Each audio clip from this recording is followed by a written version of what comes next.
Hi, I'm Preston Crawford, and I'm going to be doing the persuasive speech for oral comm.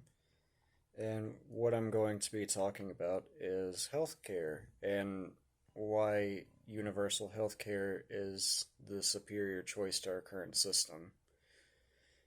Uh, First of all, just to go over a few arguments for why our current system is superior for people who prefer what America has called privatized healthcare.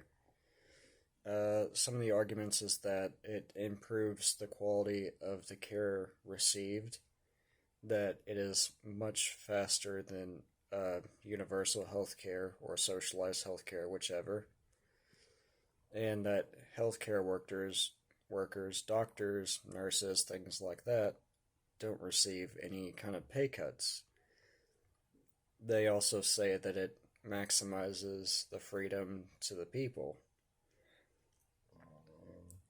The problem with this, though, is that it most of it doesn't quite pan out that way as what they're saying. They say that it's faster than universal health care, and they cite wait times and things like that, but they fail to realize that America also has wait times in our own country. The quality of care, that's also not true because according to the National Library of Medicine, more than 26,000 people die every year due to lack of health care. So we can't really say that we're providing a better service whenever we don't even cover everybody.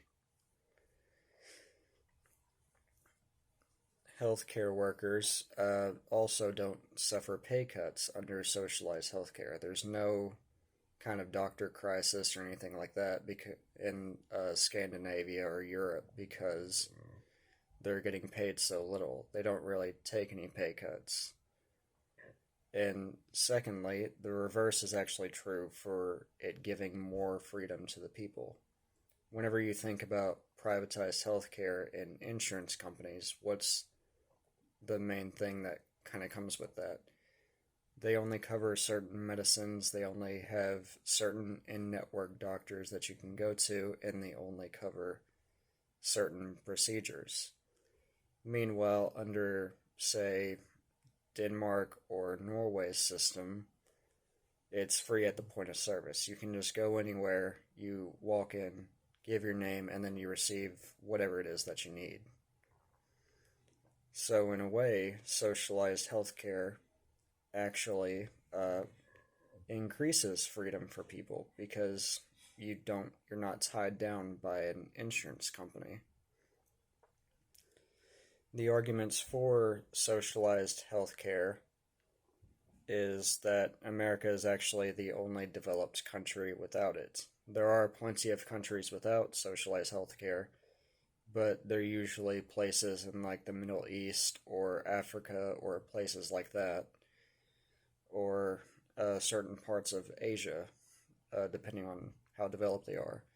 Everywhere in Europe, everywhere in Scandinavia, and even some parts in Asia, all have one form or another of universal health care that covers everybody.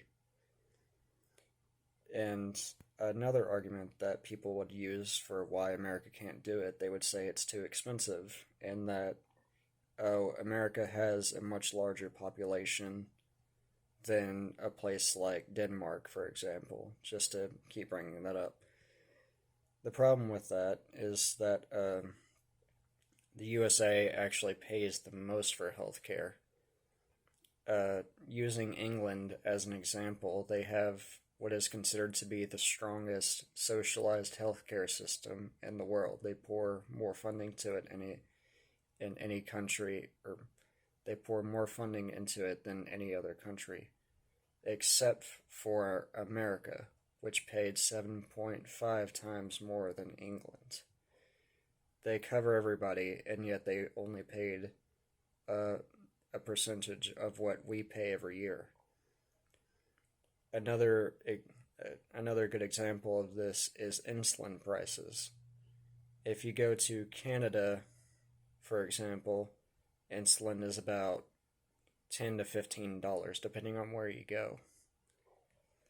In here, people have actually died because they can't afford it. In a way, it may make our healthcare system faster, but that's because there are so many people that we're not covering.